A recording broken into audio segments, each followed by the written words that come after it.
Yo, it's Guido coming at you with a Tactics Talk. Welcome back, and thanks for tuning into this episode of World of Tanks. Guys, we are going to talk about reading the battle and map awareness. So that big map, I made it large for you guys down there. We're on Westfield, spawned into the southwest. I'm in my P43 TER. I keep talking about it. I have had a really good time with this tank. What a great tank. Managed to 2 mark it on my way to 3. Very cool. All right. Spawn down in the bottom. This is one of those maps where you have a split spawn, and typically mediums and lights will spawn down in the very corner of the southwest. But the critical terrain, I believe, is up in the north, in the northwest, where the Tiger 3001 Oni are. I don't know if you saw me type in, but I said Oni, we're on the way up. I actually convinced some of us to get up there. Looks like the 3001 was already there, but the Cromie's coming up. This other Cromie is moving up, and we do have a few guys going down to the southeast. I used to be pretty dogmatic about going up to the northwest and fighting there in almost anything, to include light tanks quite often, especially top tier. I've backed off of that a bit because being too dogmatic in this game is really puts you on rails, and sometimes that's not really what you want to do. I think that as a general rule, the southeast is not very useful, but you can, with the right setup and the right situation, do well down there and then flank and give people trouble. But if you can get up and win the Northwest, I think that's the primary thing. Now, we've had a couple of videos along the way where we've talked about how I assess. I think if you look at this battle, you see that I'm top tier in a 2-tier battle in my P43, which is TR, which is kind of the E50 of Tier 7. It really is. It's more of a heavium. Let's call it a heavium. It's not more of a heavy, but it's one of those heaviums. So I decided I'm going to go up to the top and help out the Tiger and Oni, which gives us a huge advantage, because look at this. There's the Oni, the Tiger, me, a heavium, and they have a Chi-Ri and a Leo and 1 Tiger. That's a little bit rough, and their OI is up here as well. So the Oni comes up, Rebecca Smith Spring, we have the Tiger, the 3001, even the Cromwells have come up here to start harassing, although one of them has peeled off into the town. So we're going to talk about map awareness in this as well, because as soon as I come up here and I see that we have about 3 tanks, and I'm not seeing a lot of TDs on the enemy side, in fact there's only 1, right? The Artie's a problem, but once we stuff them in this bowl and they don't have a lot of backup behind them, they are in big trouble. And it's just my speed, because this is a relatively slow for a medium kind of tank, but it's just my speed keeping me from getting up here, and we're just going to start punishing these guys. We thumped the KV-85. I wish I had prioritized the Tiger 1. We are a little bit sloppy on who we're shooting. We're just sort of shooting whoever we have shots on. And the Oni is absolutely taking a shellacking, and they're doing his best to survive, but we're putting some shots downrange on these guys. I leave the Tiger 1 with 4 hit points, which is a little bit disappointing. And I'll take him out. There we go. So number 1 kill, and we're up to 705 damage.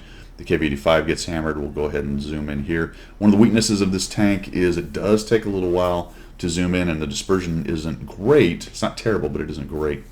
Now, we just won that flank. What do you do? Pick your own adventure. We've talked about this a lot, about the approach, reading the map, deciding where to go. We've won our flank.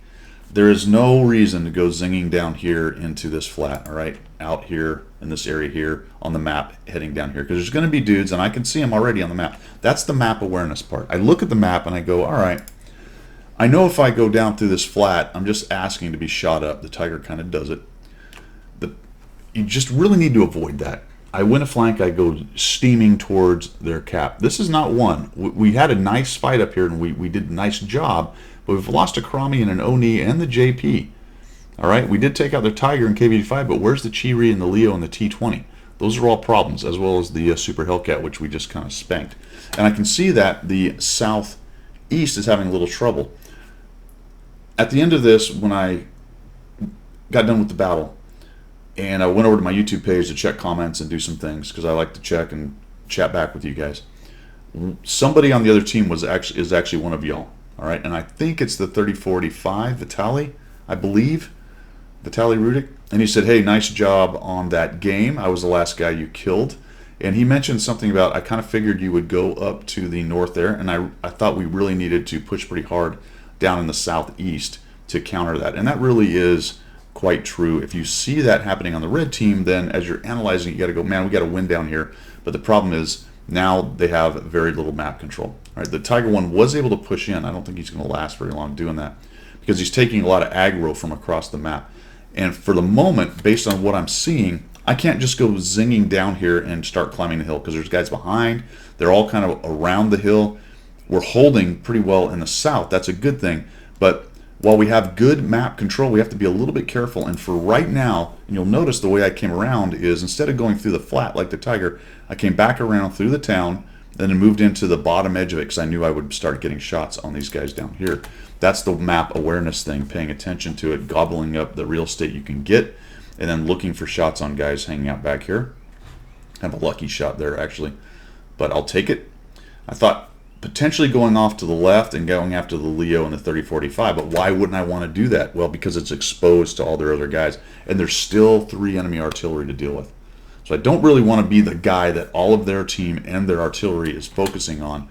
So let's just be a little bit careful. We got plenty of map control. This guy gets spotted, much to his dismay. A little shot into him and track him, take him down, and we'll get a little bit of assist as well. So we're up to 16, 12, and 200 or so assist. The Cromwell's running off, and it's starting to get to a point, I'm going to miss that shot. It's starting to get to a point where I am feeling like I can cross this pit down here and start climbing up the hill.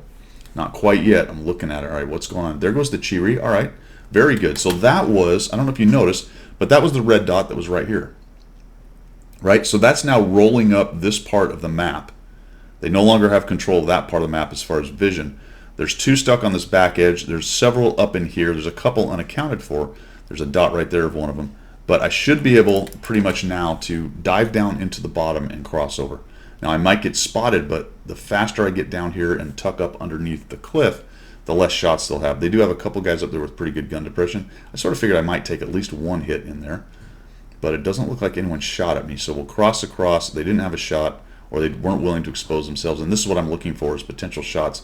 Although 3045 is actually around the corner, so I don't have one on him. There's the T20. There's an artillery up there. Trying to get a shot on this guy. I'm not really sure how I managed to... I covered him up with something. Yeah, I'm just having trouble, and finally he dies.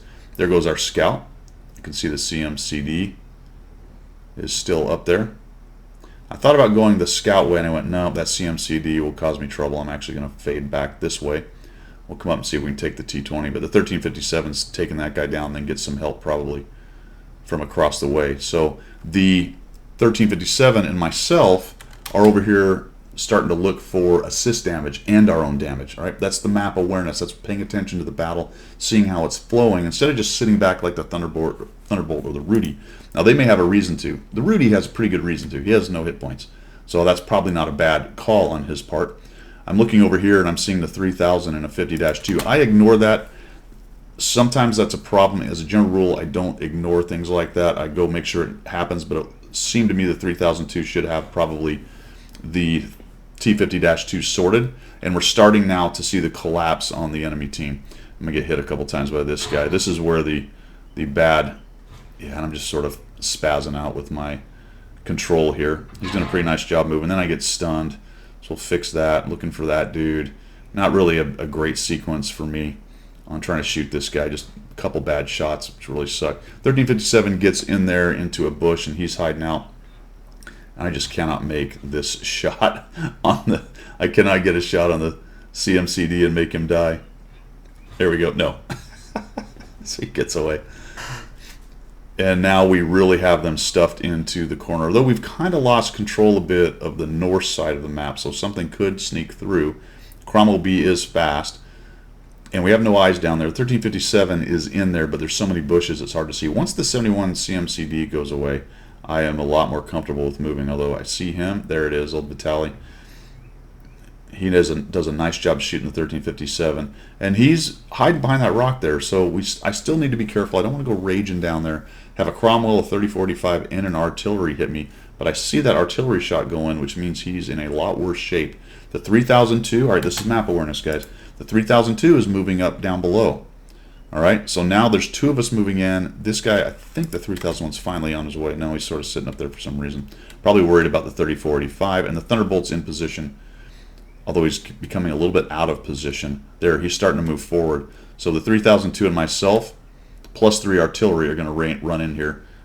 I see Vital. No, it wasn't Vital. I guess it was the Cromwell that was the last guy. I had the wrong name. Oh, there it is, KGB. All right, I'm brainless. It's the same name. Sorry about that, man. Yeah, KGB CIA. So we'll come in here, and he's running off. He doesn't want to be shot by Guido. I was kind of surprised he wasn't down here. It takes us a while to hunt him down, actually. We get the M12 shot. We're at 2170, 298. There we go. A little more assist up to 392. Pushing the back, and we're not going to let the Cromwell get away. You can see that the 3002 is moving his way. We'll go ahead and speed this up. We got to come all the way up the top, and it looks like he went across the north of the map. Now look how much of the map. I've basically done a circuit. The only place I really didn't go is all the way down in the south. And that was by assessing what the team was, what the enemy team was, the map, where I thought the critical terrain was, going up, winning the critical terrain, and then deciding not to push straight into the cap, but go to clean up the rest of their tanks, find the rest of their tanks, carefully move through the map, finally get KGB dead right there. Carefully move through the map, pay attention to the mini-map on where the little red dots are, what your safe approach is, where it is safe to go to look for more damage. Once a couple of those dots disappeared, realizing that I could now go grab some more map control without dying, grabbing some more of that map control, grabbing a little bit of assist in there and my own hit points of damage, gobbling up the dead guys, and then being careful as I did it, but basically just slowly rolling up the enemy team by paying attention to the minimap. All right, and it's one thing to say pay attention to the minimap, map awareness, yada yada, but I like to give specific examples, and this map or this particular match was a great example of being able to kind of see it laid out in front of you. Okay, there are more complicated scenarios, there are maps that are more complicated, there are sometimes unknowns, you don't know where tanks are. There's a lot of stuff that gets thrown in, RNG, blah blah blah, into World of Tanks, but this one was fairly straightforward on how the chess match part of it worked.